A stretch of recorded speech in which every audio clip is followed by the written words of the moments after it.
Edgar Allan Poe. El demonio de la perversidad. En la consideración de las facultades e impulsos de los prima mobilia del alma humana, los frenólogos han olvidado una tendencia que, aunque evidentemente existe como un sentimiento radical, primitivo, irreductible, los moralistas que los precedieron también habían pasado por alto. Con la perfecta arrogancia de la razón, todos la hemos pasado por alto. Hemos permitido que su existencia escapara a nuestro conocimiento tan solo por falta de creencia, de fe, sea fe en la revelación o fe en la cábala. Nunca se nos ha ocurrido pensar en ella, simplemente por su gratuidad. No creímos que esa tendencia tuviera necesidad de un impulso. No podíamos percibir su necesidad. No podíamos entender, es decir, aunque la noción de este primum mobile se hubiese introducido por sí misma, no podíamos entender de qué modo era capaz de actuar para mover las cosas humanas, ya temporales, ya eternas. No es posible negar que la frenología, y en gran medida toda la metafísica, han sido elaboradas a priori. El metafísico y el lógico, más que el hombre que piensa o el que observa, se ponen a imaginar designios de Dios, a dictar propósitos. Habiendo sondeado de esta manera, a gusto, las intenciones de Jehová, construyen sobre estas intenciones sus innumerables sistemas mentales. En materia de frenología, por ejemplo, hemos determinado, primero, por lo demás era bastante natural hacerlo, que entre los designios de la divinidad se contaba el de que el hombre comiera. Asignamos, pues, a este un órgano de la alimentividad para alimentarse, y este órgano es el acicate con el cual la deidad fuerza al hombre, quieras que no, a comer. En segundo lugar, habiendo decidido que la voluntad de Dios quiere que el hombre propague la especie, descubrimos inmediatamente un órgano de la amatividad. Y lo mismo hicimos con la combatividad, la idealidad, la casualidad, la constructividad, en una palabra, con todos los órganos que representaran una tendencia, un sentimiento moral o una facultad del puro intelecto. Y en este ordenamiento de los principios de la acción humana, los spurceimistas, con razón o sin ella, en parte o en su totalidad, no han hecho sino seguir en principio los pasos de sus predecesores, deduciendo y estableciendo cada cosa a partir del destino preconcebido del hombre y tomando como fundamento los propósitos de su Creador. Hubiera sido más prudente, hubiera sido más seguro fundar nuestra clasificación, puesto que debemos hacerla, en lo que el hombre habitual u ocasionalmente hace, y en lo que siempre hace ocasionalmente, en cambio de fundar en la hipótesis de lo que Dios pretende obligar a hacer. Si no podemos comprender a Dios en sus obras visibles, ¿cómo lo comprenderemos en los inconcebibles pensamientos que dan vida a sus obras? Si no podemos entenderlo en sus criaturas objetivas, ¿cómo hemos de comprenderlo en sus tendencias esenciales y en las fases de la creación? La inducción a posteriori hubiera llevado a la frenología a admitir, como principio innato y primitivo de la acción humana, algo paradójico que podemos llamar perversidad a falta de un término más característico. En el sentido que le doy es, en realidad, un móvil sin motivo, un motivo no motivado. Bajo sus incitaciones actuamos sin objeto comprensible, o, si esto se considera una contradicción en los términos, podemos llegar a modificar la proposición y decir que bajo sus incitaciones actuamos por la razón de que no deberíamos actuar. En teoría ninguna razón puede ser más irrazonable, pero, de hecho, no hay ninguna más fuerte. Para ciertos espíritus, en ciertas condiciones llega a ser absolutamente irresistible. Tan seguro como que respiro sé que en la seguridad de la equivocación o el error de una acción cualquiera reside con frecuencia la fuerza irresistible, la única que nos impele a su prosecución. Esta invencible tendencia a hacer el mal por el mal mismo no admitirá análisis o resolución en ulteriores elementos. Es un impulso radical, primitivo, elemental. Se dirá, lo sé, que cuando persistimos en nuestros actos porque sabemos que no deberíamos hacerlo, nuestra conducta no es sino una modificación de la que comúnmente provoca la combatividad de la frenología. Pero una mirada mostrará la falacia de esta idea. La combatividad, a la cual se refiere la frenología, tiene por esencia la necesidad de autodefensa. Es nuestra salvaguardia contra todo daño. Su principio concierne a nuestro bienestar, y así el deseo de estar bien es excitado al mismo tiempo que su desarrollo. Se sigue que el deseo de estar bien debe ser excitado al mismo tiempo por algún principio que será una simple modificación de la combatividad, pero en el caso de esto que llamamos perversidad el deseo de estar bien no solo no se manifiesta, sino que existe un sentimiento fuertemente antagónico. Si se apela al propio corazón, se hallará, después de todo, la mejor réplica a la sofistería que acaba de señalarse. Nadie que consulte con sinceridad su alma y la someta a todas las preguntas estará dispuesto a negar que esa tendencia es absolutamente radical. No es más incomprensible que característica. No hay hombre viviente a quien en algún período no lo haya atormentado, por ejemplo, un vehemente deseo de torturar a su interlocutor con circunloquios. El que habla advierte el desagrado que causa, tiene toda la intención de agradar. Por lo demás, es breve, preciso y claro.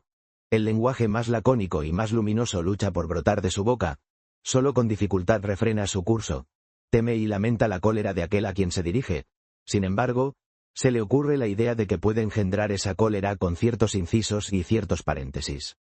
Este solo pensamiento es suficiente. El impulso crece hasta el deseo hasta el anhelo hasta una ansia incontrolable y el ansia, con gran pesar y mortificación del que habla y desafiando todas las consecuencias, es consentida. Tenemos ante nosotros una tarea que debe ser cumplida velozmente. Sabemos que la demora será ruinosa. La crisis más importante de nuestra vida exige, a grandes voces, energía y acción inmediatas.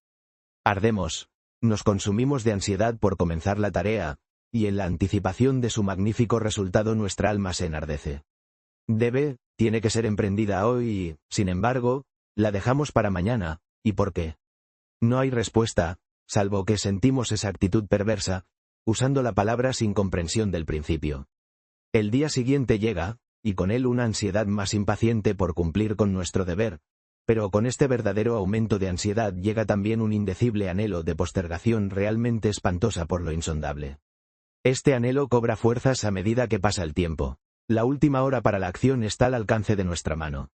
Nos estremece la violencia del conflicto interior, de lo definido con lo indefinido, de la sustancia con la sombra. Pero si la contienda ha llegado tan lejos, la sombra es la que vence, luchamos en vano.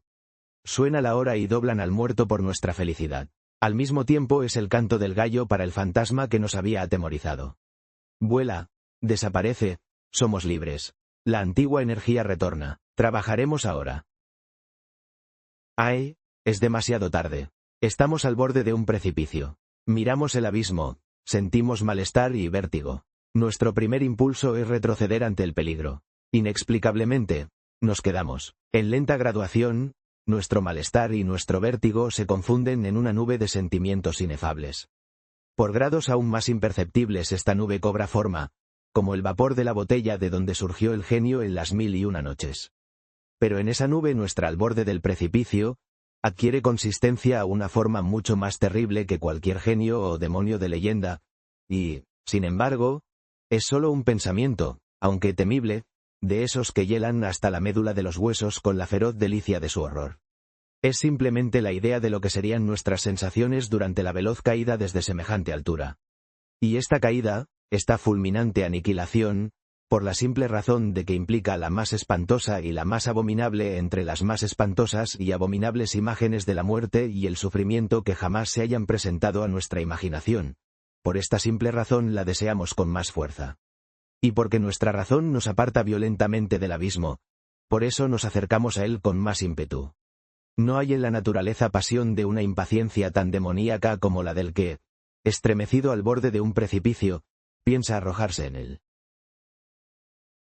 Aceptar por un instante cualquier atisbo de pensamiento significa la perdición inevitable, pues la reflexión no hace sino apreciarnos para que no lo hagamos, y justamente por eso, digo, no podemos hacerlo.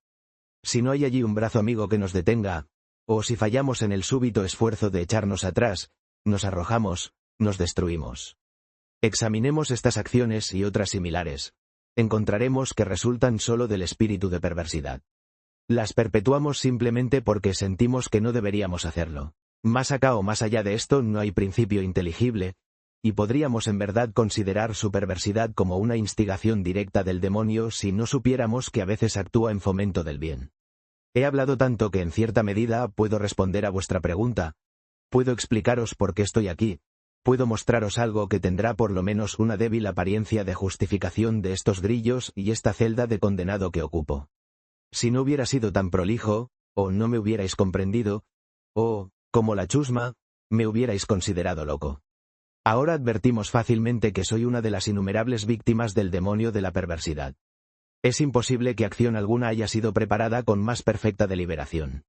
Semanas, meses enteros medité en los medios del asesinato. Rechacé 1000 planes porque su realización implicaba una chance de ser descubierto.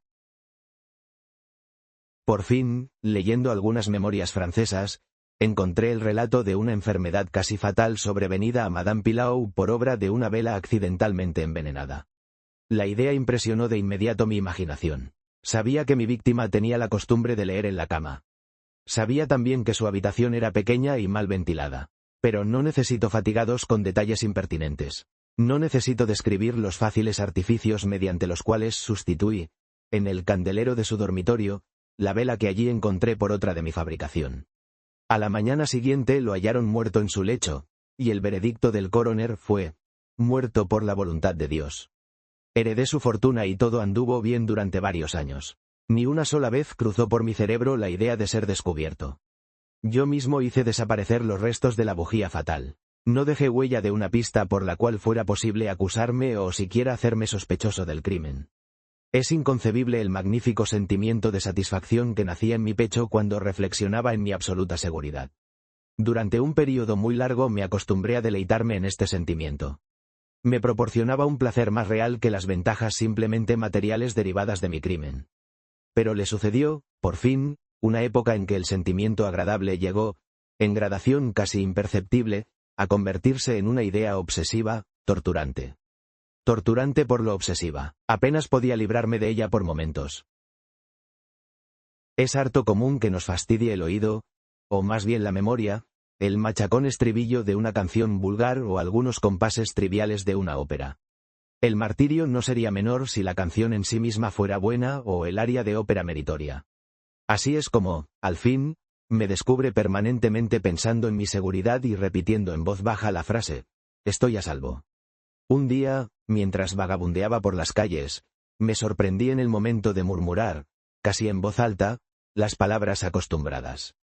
En un acceso de petulancia les di esta nueva forma: estoy a salvo si no soy lo bastante tonto para confesar abiertamente. No bien pronuncié estas palabras, sentí que un frío de hielo penetraba hasta mi corazón. Tenía ya alguna experiencia de estos accesos de perversidad, cuya naturaleza he explicado no sin cierto esfuerzo, y recordaba que en ningún caso había resistido con éxito sus embates. Y ahora, la casual insinuación de que podía ser lo bastante tonto para confesar el asesinato del cual era culpable se enfrentaba conmigo como la verdadera sombra de mi asesinado y me llamaba a la muerte. Al principio hice un esfuerzo para sacudir esta pesadilla de mi alma. Caminé vigorosamente, más rápido, cada vez más rápido, para terminar corriendo. Sentía un deseo enloquecedor de gritar con todas mis fuerzas. Cada ola sucesiva de mi pensamiento me abrumaba de terror, pues, yo sabía bien, demasiado bien, que pensar, en mi situación, era estar perdido. Aceleré aún más el paso. Salté como un loco por las calles atestadas. Al fin, el populacho se alarmó y me persiguió. Sentí entonces la consumación de mi destino. Si hubiera podido arrancarme la lengua, lo habría hecho, pero una voz ruda resonó en mis oídos, una mano más ruda me aferró por el hombro. Me volví, abrí la boca para respirar. Por un momento experimenté todas las angustias del ahogo. Estaba ciego, sordo, aturdido, y entonces algún demonio invisible, pensé, me golpeó con su ancha palma en la espalda. El secreto, largo tiempo prisionero, irrumpió en mi alma. Dicen que hable con acento agudo con una articulación clara, pero con marcado énfasis y apasionada prisa, como si temiera una interrupción antes de concluir las breves pero densas frases que me entregaban al verdugo y al infierno. Después de relatar todo lo necesario para la plena acusación judicial, caí por tierra desmayado. Pero, ¿para qué diré más? Hoy tengo estas cadenas y estoy aquí. Mañana estaré libre. Pero, ¿dónde? Fin de la historia. Si te gustó, dale like, suscríbete y cuéntanos en los comentarios qué parte fue tu favorita. Nos vemos en la próxima aventura.